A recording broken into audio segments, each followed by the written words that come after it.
സുന്നികൾക്ക് ഒരു ഗുണം ചെയ്യില്ല. പക്ഷേ വോട്ട് സുന്നികൾക്ക് വേണം. ഒരു സമ്മേളനം നടത്തിയ വരെ അതിന്റെ ആനുകൂല്യം അവർക്ക് വേണം. അപ്പൊ ആകെ നമുക്ക് ഉണ്ടായിരുന്ന പട്ടിക്കാട് സമ്മേളനം ഉണ്ടാകാം, ഇടയ്ക്കൊരു താലൂക്ക് സമ്മേളനം ഉണ്ടാവും. പട്ടിക്കാട് സമ്മേളനം നമുക്കല്ല, അധ്യക്ഷൻ ലീഗിന്റെ പ്രസിഡന്റ്, ഉദ്ഘാടനം ലീഗിന്റെ മന്ത്രി, മുഖ്യപ്രസംഗം ലീഗിന്റെ MP. പിന്നെ മുസ്ലിംമാർക്ക് എന്താ പണി? അത് സ്വാഗതവും നന്ദിയും പറയലാണ്. അത് സ്വാഗതം പറയുമ്പോഴൊക്കെ നമ്മളാണ് എത്തിപ്പെടൂല, നന്ദി ആകുമ്പോഴൊക്കെ നമ്മൾ പോരും ചെയ്യും. പിന്നെ ഈ മുസ്ലിംമാരെന്താ പറഞ്ഞെന്ന് പൊതുവെ നമ്മൾ കേൾക്കലില്ല. രാവിലെ ചന്ദ്രിക അങ്ങോട്ട് എടുത്താ റഹ്മാനായ റബ്ബെ CH ചൂണ്ടിക്കാട്ടി, സേട്ടു സാഹിബ് വരച്ചു കാട്ടി, ഇവരെ കൊരക്കലും വിലക്കലും ചാടലും അല്ലാതെ മുസ്ലിംമാരെന്ത് പറഞ്ഞു അത് ഇവര് അനുവദിക്കൂല.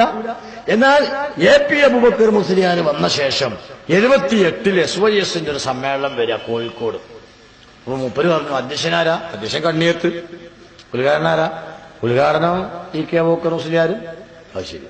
അപ്പൊ മറ്റവർക്ക് ഓർക്ക് മാത്രമല്ല, എല്ലാവരും വന്നോട്ടെ. ഇവിടെ ഒരുപാട് രാഷ്ട്രീയ സംഘടനകളില്ലേ, എല്ലാവരും വന്നു പോയിക്കോട്ടെ, ഓരോ സൗകര്യം പോലെ വന്നു പോയിക്കോട്ടെ. അതിനൊരു സെമിനാറോ സിമ്പോസിയോ വെക്കുക, എല്ലാവരും വന്നോട്ടെ. ഒരു പാർട്ടിന് മതം പറയുന്ന കാര്യത്തിൽ രാഷ്ട്രീയക്കാരൻ വന്ന് മത്സരം പറയണ്ട. പണ്ഡിതന്മാരോട് എനിക്കൊരു കാര്യം ഉപദേശിക്കാറുണ്ട്, നിങ്ങളാരും ഗ്രന്ഥം ചുമക്കുന്ന കഴുതകളാകരുത്. ആരോട്? കണ്ണീയത്തിനെ പോലുള്ള ആൾക്കാരെ ഇരുത്തിയിട്ട് CHന്റെ പ്രസംഗമൊക്കെ ഇപ്പൊ ഇങ്ങനെ മേശമരം ഇങ്ങനെ കവുന്നു കിടക്കല. എനിക്കൊരു കാര്യമേ പറയാറുള്ളൂ, നിങ്ങളാരും ഗ്രന്ഥം ചുമക്കുന്ന കഴുതകളാകാൻ പാടില്ലോ. അതൊക്കെ സാധുക്കള് എന്നാ കൈതി ആണ്ടാന്നുള്ള കേറ്റങ്ങള് അവന്റെ അറിയ പോലും ചെയ്യും. ഇവരാക്കി അയച്ചലാണ്. അപ്പൊ കാന്തപുരം AP അബൂബക്കർ മുസ്ലിയാർ വന്ന ശേഷം പ്രശ്നം തുടങ്ങി. ശരിയാ. എങ്ങനെയാ പ്രശ്നം തുടങ്ങിയത്? ഇത് സമസ്ത, അത് മുസ്ലിങ്ങളെ ആത്മീയ സംഘടനയാണ്. SYS മുസ്ലിങ്ങളെ ആത്മീയ സംഘടനയാണ്. ഈ സംഘടനയിലൊക്കെ അവര് മതപണ്ഡിതന്മാർ കാര്യം പറയട്ടെ, എന്നാൽ രാഷ്ട്രീയക്കാരെല്ലാരും സഹായം വേണം, എല്ലാരും വന്നോട്ടെ, ഒരു പാർട്ടിക്കാരെ മാത്രം ആക്കണ്ട. ഇപ്പൊ നിങ്ങൾ നോക്കൂ, ഇവിടത്തെ പ്രാസംഗികം പറഞ്ഞൊരു പ്രധാന വിഷയം തരണങ്ങള്, പണ്ട് പള്ളി മദ്രസ കമ്മിറ്റിയിൽ വേറെ ഒരു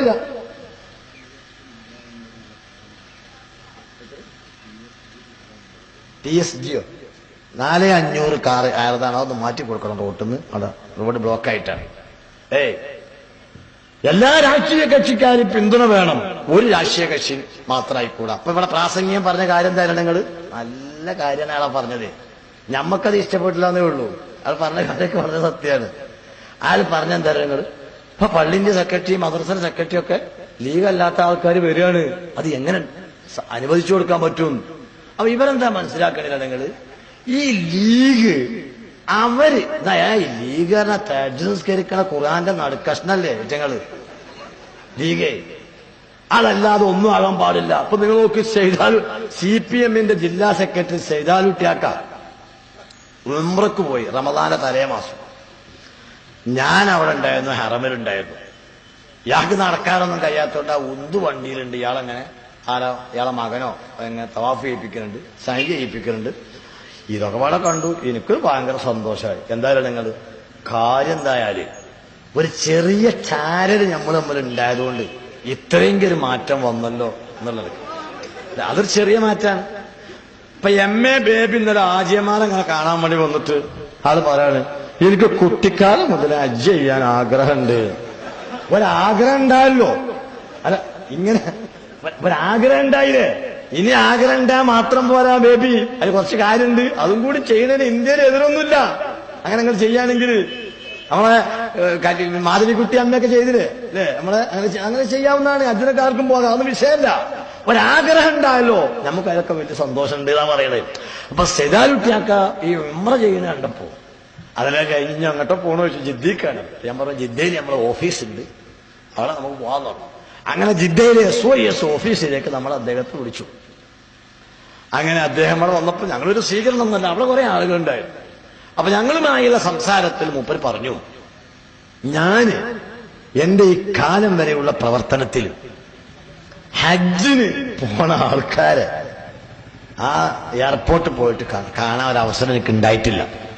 കഴിഞ്ഞ കൊല്ലം ഈ ഹജ്ജ് കമ്മിറ്റി ചെയർമാൻ നിരന്തരം വിളിക്കുന്നു, എല്ലാരും വരുന്നുണ്ട്, നിങ്ങളൊന്ന് വന്ന് ഒന്ന് കണ്ടു പോകണം, നല്ലതാണെന്ന് പറഞ്ഞു.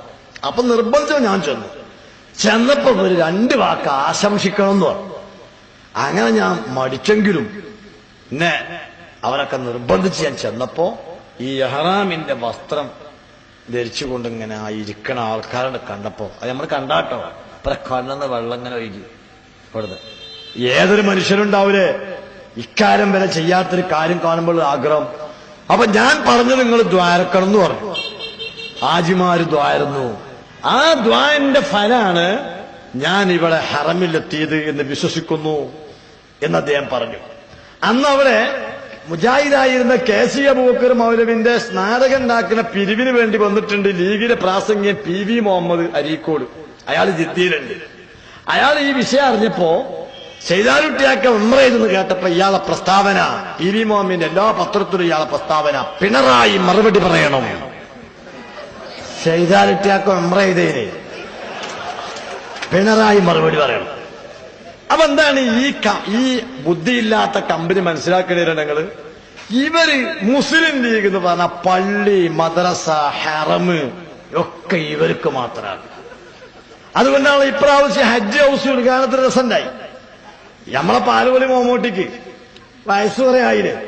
അതുകൊണ്ട് മൂപ്പര് മറന്നിട്ടോ ഇനി വയസ്സ് കൂടിയോണ്ടോന്ന് അറിയില്ല. മൂപ്പര് പ്രസംഗത്തിൽ പറഞ്ഞു ഈ ഹജ്ജ് ഹൗസിന് 2004 ശിഹാബ് തങ്ങൾ തറക്കല്ലിട്ടാന്ന് പറഞ്ഞു. പൊള്ളാണത്.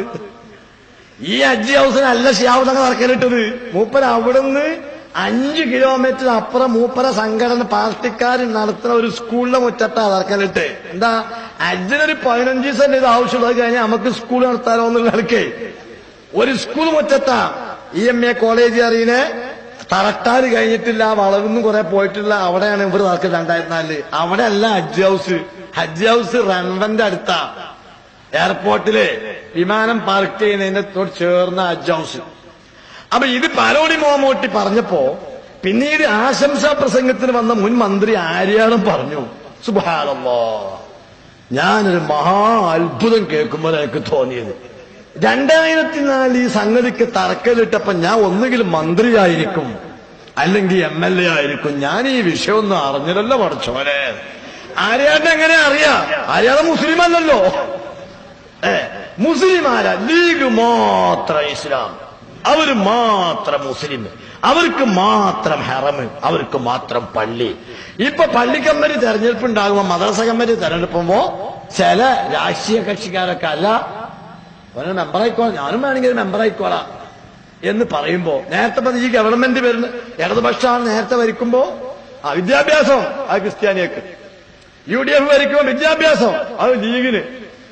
ഇങ്ങനെയല്ലല്ലോ. ഇതുപോലെ പള്ളി കമ്മിറ്റി, ആ വിഷയം മദ്രസ കമ്മിറ്റി, അതൊന്നും ഇവരാരും അടുക്കൂല. അത് ഞമ്മക്ക് പറഞ്ഞല്ല. എന്നാ ഇപ്പൊ അതിനൊരു മാറ്റം വന്നു. ആ മാറ്റം വന്നോണ്ടുള്ള ഗുണം എന്തായിരുന്നെങ്കിൽ, ഈ മാറ്റം വന്നോണ്ടുള്ള ഗുണം ഇത് നിങ്ങൾ സങ്കുചിത രാഷ്ട്രീയ താൽപര്യത്തിന് വേണ്ടി മാത്രമായിരുന്നു ഇത്തരം കാര്യങ്ങളൊക്കെ ഉപയോഗപ്പെടുത്തിയിരുന്നത്. പട്ടിക്കാട് ജാമിയ നൂരിയ അറബിക് കോളേജിലെങ്ങാനും മുസ്ലിം ലീഗ് അല്ലാത്ത ഒരു രാഷ്ട്രീയക്കാരൻ മെമ്പറായി ഉണ്ടായിരുന്നെങ്കിൽ ശംസുൽ ഉലമക്ക് മരിക്കുന്നതുവരെയും അവിടുത്തെ പ്രിൻസിപ്പൽ പദവി നഷ്ടപ്പെടുമായിരുന്നില്ല. കാരണം ഒരാൾ വേറെ പാർട്ടിക്കാരല്ല, ഇവര് മാത്രമേ ഉള്ളൂ. ഈ രൂപത്തിൽ ഇവർ വന്നു. ഒക്കെ നമ്മുടെ സ്ഥാപനം നഷ്ടപ്പെട്ടത് അങ്ങനെയാ. ബാഫക്കി യത്തീംഖാന സമസ്ത കേരള സുന്നി യുവജന സംഘത്തിന്റെ തിരൂർ താലൂക്ക് കമ്മിറ്റിയുടെ പേരിൽ ആധാരമുള്ള യത്തീംഖാനയാണ് ബാഫക്കി യത്തീംഖാന. സമസ്ത കേരള SYS ഒന്നും കൂടിയല്ല ഭരണഘടന അതിന്റെ ആധാരത്തിലുള്ളത്. സമസ്ത കേരള സുന്നി യുവജന സംഘം. ആ സമസ്ത കേരള സുന്നി യുവജന സംഘത്തെ സ്ഥാപനം എങ്ങനെയാ നമുക്ക് നഷ്ടപ്പെട്ടത്? നമ്മൾ ബർക്കത്തിന് വേണ്ടി തങ്ങളാക്കും. തങ്ങൾ ബർക്കത്തുമായോ, ബർക്കത്തും മാത്രമല്ല കോളേജുമായിട്ട് പോവുക. പിന്നെ ബർക്കത്തുമായിട്ട് അത്രയായിട്ടില്ല പോണേ, കോളേജുമായിട്ട് പോവുക. എത്ര കോളേജ് പോയി നമുക്ക് നോക്കൂ. നമ്മൾ എടപ്പാടുള്ള ദാറുൽ ഹിദായ യത്തീംഖാന, അതെ പൊന്നാനി താലൂക്ക് സമസ്ത കേരള സുന്നി യുവജന സംഘത്തിന്റെ പേരിൽ ആധാരമുള്ള സ്ഥാപനമാണ്. എങ്ങനെയാ പോയത്? ബർക്കത്തിന് വേണ്ടി തങ്ങളെ ആക്കും, തങ്ങൾ ബർക്കത്തും കോളേജിലും പോവുക. ഒരുപാട് കോളേജുകൾ അങ്ങനെയാണ്. പട്ടിക്കാട് ജൂനിയർ നൂരി അറബിക് കോളേജും പോയത്. പകരം വേറെ ഒരു 1-2 രാഷ്ട്രീയ പാർട്ടിക്കാര് തന്റെ ഉള്ള ഒരു സ്ഥാനത്തുണ്ടായിരുന്നെങ്കിൽ അത് നഷ്ടപ്പെടില്ലായിരുന്നു. അപ്പൊ നമ്മള് ഈ രാജ്യത്തെ രാഷ്ട്രീയ കക്ഷികള് എല്ലാം നമ്മള് ഒരുപോലെ കണ്ടാൽ മതി. എല്ലാരും ഒരുപോലെയാണ്. CPM ആയിട്ട് വലിയ ഗുണമുള്ളതല്ല, ലീഗായിട്ട് വലിയ മുന്തിയോ അല്ല, ഒക്കെ അങ്ങനെ കണക്ക്. അങ്ങനെയാണ് നമ്മളെ സംബന്ധിച്ചു. ഇതിൽ നമുക്കാരാണ് നമ്മളെ കാര്യങ്ങൾക്ക് എതിരാകാത്തത്? ആ വിഷയത്തിൽ അവരെ സഹായിക്കുക എന്ന് മാത്രമേ നമ്മളുള്ളൂ. നമ്മൾ സഹായിക്കുമ്പോൾ തന്നെ സ്ഥായിയായ സഹായമല്ല, സ്ഥിരമായ സഹായമല്ല, സഹായിച്ചതിന് മാത്രമുള്ള സഹായമാണ്. ആ സഹായം അങ്ങനെ ഉണ്ടോ നോക്കട്ടെ. ഞങ്ങൾക്ക് 1.5 കൊല്ലമേ ആയിട്ടുള്ളൂ. നോക്കുക ഇങ്ങനെ എല്ലാ മാറ്റം വരുന്നുണ്ടോ നോക്കുക. ഇല്ലെങ്കിൽ എന്താ ഇപ്പൊ വോട്ട് മാറി ചെയ്യാൻ നമുക്ക് വല്ല പ്രയാസമുണ്ടോ? ഒരു വസ്തുണ്ട്. നമ്മളിന് ആർക്കും ഒരു എഗ്രിമെന്റ് ഒന്നും എഴുതിയിട്ടില്ലല്ലോ. ഒരു എഗ്രിമെന്റും എഴുതിയിട്ടില്ല. തെരഞ്ഞെടുപ്പ് സമയത്ത് നമ്മൾ വോട്ട് ചോദിച്ചപ്പോൾ അതിന്റെ പേരിൽ ഒരു വണ്ടിക്ക് എണ്ണ അടിക്കാൻ പോലും ആരോടും പൈസ വാങ്ങിയിട്ടില്ല. നമുക്ക് ആരുടെ പ്രതിബദ്ധതല്ലോ. അപ്പൊ അതുകൊണ്ട് ഞാൻ പറയുന്നത് സഹോദരന്മാരെ, ഇതൊക്കെ താൽക്കാലിക സംവിധാനങ്ങളാണ്. എന്നാൽ ഇവിടെ ലീഗ് ചെയ്യുന്നത് അവർ പറയുന്നത് മാത്രം ഇസ്ലാം, പള്ളി അവർക്ക്, മദ്രസ അവർക്ക്, എല്ലാം അവർക്ക്. അതിന് മാറ്റം വരുന്നുണ്ട് എന്നുള്ളതാണ് ഇവരെ ആശങ്ക. ഈ ആശങ്ക യാഥാർത്ഥ്യം. എന്നാൽ മാറ്റം വരുന്നതൊക്കെ എങ്ങനെയാ? നമ്മളെ സ്ഥാപനത്തിൽ എവിടെയും ഒരു മാർക്സിസ്റ്റുകാരനോ ഒരു കോൺഗ്രസുകാരനോ അവന് നമ്മെ വീറ്റോ ചെയ്യുന്ന, നമ്മെ അടിച്ചാക്കിനെ ഒഴിവാക്കാവുന്ന രൂപത്തിലുള്ള ഒരു കടന്നുകയറ്റം ആരും നടത്തിയിട്ടില്ല. അതൊക്കെ ഉസ്താദന്മാരെ തീരുമാനത്തിന് വഴിപ്പെടുന്ന രാഷ്ട്രീയക്കാർ മാത്രമേ നമ്മളെ സ്ഥാപനങ്ങളിലും മദ്രസകളിലും പള്ളികളിലും ഉണ്ടായിട്ടുള്ളൂ. അങ്ങനെയൊക്കെ നമ്മളെ കോളേജിൽ അങ്ങനെ തന്നെയല്ലേ? അത്രേ ഉള്ളൂ. മാത്രമല്ലല്ലോ, ഞങ്ങൾ ഈ ഇരിക്കുന്ന ആ റോട്ടിലൊക്കെ നിൽക്കുന്ന ആൾക്കാരെല്ലാം കൂടെ ഏതാപ്പം എനിക്കറിയില്ല. ഇവിടെ ഈ ബോക്സ് മുതൽ ഇങ്ങോട്ട്, അതിൽ ഞാൻ നിങ്ങളാരും ഒഴിവാക്കിയിട്ടില്ല കേട്ടോ. കാര്യം നമ്മളൊരു വിഷയം പറയുമ്പോ അതിനൊരു ഇത് വേണ്ടേ.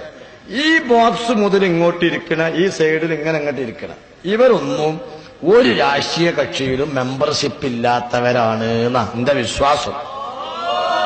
അല്ലേ? ഞങ്ങൾ ഇങ്ങനെ തന്നെ പോകാനാണ് തീരുമാനം. അത് കരുതിയേ ഞങ്ങൾക്ക് എല്ലാ കാര്യം അറിയും. സർക്കാർ കമ്മീഷൻ ഞങ്ങൾക്കറിയാം. വോട്ട് എവിടെയാ ചെയ്യേണ്ടതെന്ന് അറിയാം. ഞങ്ങൾ എല്ലാ രാഷ്ട്രീയ കക്ഷികളും ഒരേ മാതൃകയാണെന്ന് കരുതിയേ എല്ലാ ചിഹ്നത്തിനും വോട്ട് ചെയ്താൽ അസാധുവാകുമെന്ന് ഞങ്ങൾക്കറിയാം. ഒക്കെ ഞങ്ങൾക്കറിയാം. അങ്ങനെ മണ്ടന്മാരായി കണക്കാക്കണ്ട. രാഷ്ട്രീയം എല്ലാ വിഷയവും അറിയാം. ഈ വിഷയങ്ങൾ അറിയുന്ന ഞങ്ങൾ സ്ഥിതി എന്തായാലുണ്ടോ?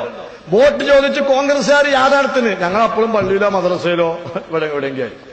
മാർക്സിസ്റ്റുകാർ യാഥാർത്ഥ്യന്നു, ലീഗുകാർ യാഥാർത്ഥ്യന്നു. ഞങ്ങളിങ്ങനെ നോക്കിങ്ങനെ നോക്കും. നല്ല ജാഥട്ടോ, നല്ല വിഷയം തന്നെയാണ്. ഞങ്ങൾ വോട്ട് ചെയ്യണ അന്ന് രാവിലെ കൂടി ആലോചിച്ച് തീരുമാനം നേതാക്കന്മാർ പറയും.